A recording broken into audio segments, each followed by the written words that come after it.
De Zerbi is gonna be the head coach for Tottenham Hotspur.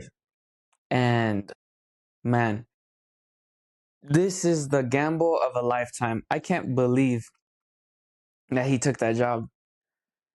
This is so surreal. There's two sides to it, right? On the one hand side, there's a whole lot to commentate. The length of the contract, the moment that he's coming in, the negotiations that went before, and the type of profile of coach that Spurs were looking into. You had them considering Sean Dyche or Roberto de Zerbi. Talk about not knowing what direction to head, first and foremost. Secondly, there was rumors beforehand that De Zerbi only wanted to come in the summer if he was already if Tottenham had managed to avoid and escape relegation. But he signed a contract for 5 years. Where do you go from here? Let's talk about it. A 5 year contract. They're paying him a boatload of money. How much is Roberto De Zerbi's? Roberto De Zerbi salary Tottenham.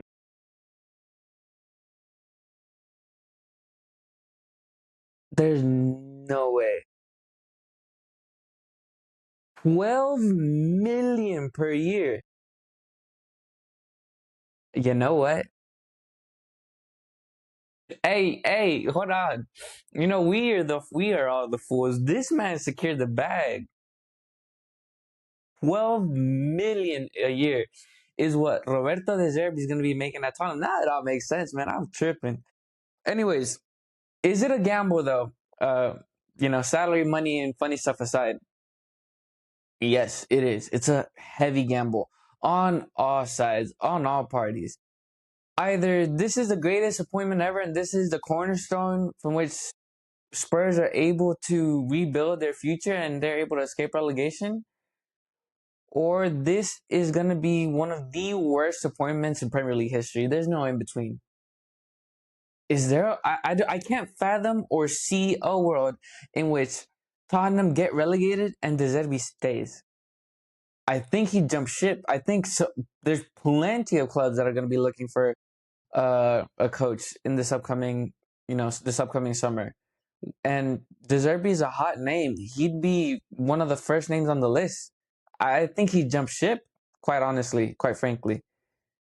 Um, but man, like on the other side, like for De Zerbi himself, this could tarnish your legacy so bad because like we saw like Igor Tudor went there, right? And he faced his own personal hardships there, but he also said he couldn't believe what he had seen, and he was a guy that was supposed to be like this strong character and whatnot, but they chewed him up and spit him out there.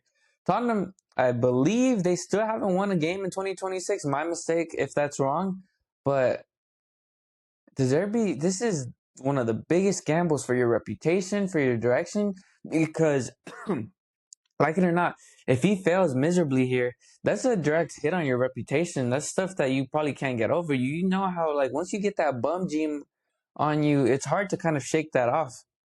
And is this the right appointment for Spurs? I genuinely have no idea. De Zerbi. I like De Zerbi. I look, something about me is I love anyone who subscribes to possession-based football. Any Cruyffistas, I'm here for it. And De Zerbi is one of those. The way everyone knows that his teams have been notorious for their build-up out the back, their possession-based game, and their ability to score numerous goals. That has been his staple all throughout his career. At Shakhtar, at Brighton, at Sassuolo, at Marseille, and quite honestly, in my opinion, I think he's done a great job everywhere that he's gone. But he's also the number one keyword that I've heard with him, especially coming from a lot of people that have followed him in his Premier League time. But not just that, but it's that he's volatile. He has a lot of problems with dressing room guys, with players, and then all of a sudden he blows up on the board and jumps ship. One thing that's notable is that he hasn't lasted any more than 2 seasons in one place. Granted, I do think that this isn't due to like I do agree that he is a somewhat of a volatile character. In the press conferences, he pretty much like sends sends the reporters to go take some air, and he's very cut and dry, and can come off as rude at times. And I'm sure in that, and he's of a strong character, and he's had problems. He's had at Brian, he had problems with Trussard. I think Brian's captain at the time during his recently pulled his words saying that the first 2 weeks under De Zerbi, they were completely insane because he was trying to instill and ingrain this particular style of play, playing out the back through an interpreter. I don't know if he speaks English better now, but I'm sure after all that time that he had at Brighton, he does know more English than he did at that point in time. But De Zerbi's tactics are something that take a while to be implemented. And add upon that, De Zerbi's strong character that might bump heads with some of those guys in that locker room. There's just so many variables here that are very contradictory. But anyways, I was saying, I love coaches that adhere to possession-based football. Some of the best plays playing out the back and teams that I've seen as of late have been De Zerbi's teams. Personally, you know, it would have been a gamble, and you need a very established project to have made Roberto de Zerbi work out at Barca. But he was one of the names that I heavily considered, if I'm being quite honest. And I think for the good of the sport, I want Roberto de Zerbi to do well in his career. I am one. I'm a possession based football lover. This guy, anyone that plays that brand of football, I subscribe to. I love. I want him to do well.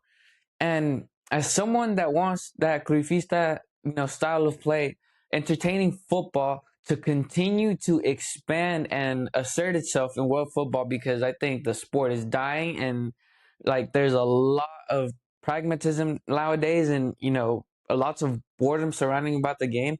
De Zerbi plays exciting football, and I'm all here for it. And because of this, I'm worried about what this might mean for him. This is crazy. Like, there's 7 games left. There's 7 games left. He has 7 games to save Tottenham from relegation. Someone who requires if the number one thing his teams require is time. It takes a while for his teams to get going. It takes a while for his teams to adapt to his tactics, and it takes a while to implement his style of play. What is his plan here? How is he going to do that in such a short amount of time? How are they going to avoid relegation? I don't understand. I genuinely don't get it. And and that's from the coach's side, but from Tottenham's side, you see a coach that has had problems with players, that hasn't lasted too long, because he's notorious for getting in fights with the board, for the board's not listening to him. At Marseille, they stripped him of all of his players that he had a squad, but then after this past season, his squad pretty much got stripped, and he was left with working with crumbs. He doesn't necessarily has had the backing that you would expect, and he's a guy that's really about his ways, and he's set in his ways. And Tottenham are notorious for the board doing their own things, getting their own signings, and having their own strategy that doesn't necessarily align with the coach. Are like, how's that? Are you gonna give him full backing? I don't know. Would Roberto De Zerbi go down with them? I highly doubt it. If or I just don't understand. He has a contract. Are you gonna cash out if y'all get relegated, and why would you commit to paying that much? It's just such a gamble. It's insane. And by no means do I think I would have known what to do in that situation because it's like it's desperation. It's desperation. But on the other hand, this kind of just shows how when a club is in a free fall, that psychological free fall is something out of this world because on paper, Tottenham has great players. Yes, they have been plagued by injuries this season heavily. But man, they've got a squad on them like Solanke, Matias Tel, Bergval, Cuti Romero, Van de Ven, um, Xavi Simmons. Like these aren't bums. We saw in the Champions League that they classified they were top 8. This team is not bad, but when you're in a free fall, there's no stopping them. There's just this, inertia and force that weighs you down. But by no means, like this is more on the players. Honestly, the players have to get a grip. With the amount of name and quality that this team has on its roster, it's ridiculous and pathetic to see them there. Because at this point, they've had this is their 4th manager, I think, in 9 months. I think it's insane. You can keep changing the coaches and the coaches and the coaches, but at some point, the players got to look at themselves. You have to be able to scrape by and beat the bottom of the barrel teams in the Premier League. Like, come on, this is ridiculous. This is ridiculous. And I don't even say this from a sympathetic standpoint because, quite honestly, Tottenham. I don't like Tottenham. I hate the ownership model. They were so called a big 6 team, yet having won next to nothing and spending hundreds of millions of pounds a year and still playing like mediocre football, and they're just allowed to continue to operate and be called so-called big. Like, I don't know, I'm a little bit of a Premier League hater if you haven't noticed, but it's this is I just don't like some. It's not right. It's out of the ordinary, and it bothers me. Like, bro. But on the other hand, hey, if y'all get relegated, bring me Xavi Simmons and Van de Ven. You heard? It's time to come home. The Camp Nou 2027. We will be there. No, in all seriousness, man, this is such a volatile appointment.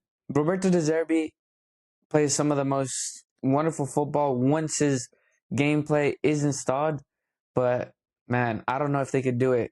This is a gamble of a lifetime on both sides. The winner's de Zerbi, who's gonna cash out one way or another, I think. But I don't know. Let me know what you guys make of this in the comments. I think that, you know, here, prediction, I don't think Tottenham are going to get relegated. I think Cuti Romero, Van de Ven, I think James Madison is set to come back. All of these guys are going to have to dig deep and claw themselves out of this hole, man. Like, that staying of relegation is going to be notorious. Like, that. But it's a free fall, and it's the gamble of a lifetime from on all parties because the money will be there, I guess, for Tottenham because they have that stadium and they still be able to monetize it. But who knows if they're able to bounce back once they fall down to the championship? It is not easy to rebuild. But yeah, let me know what you guys make of the De Zerbi appointing in the comments.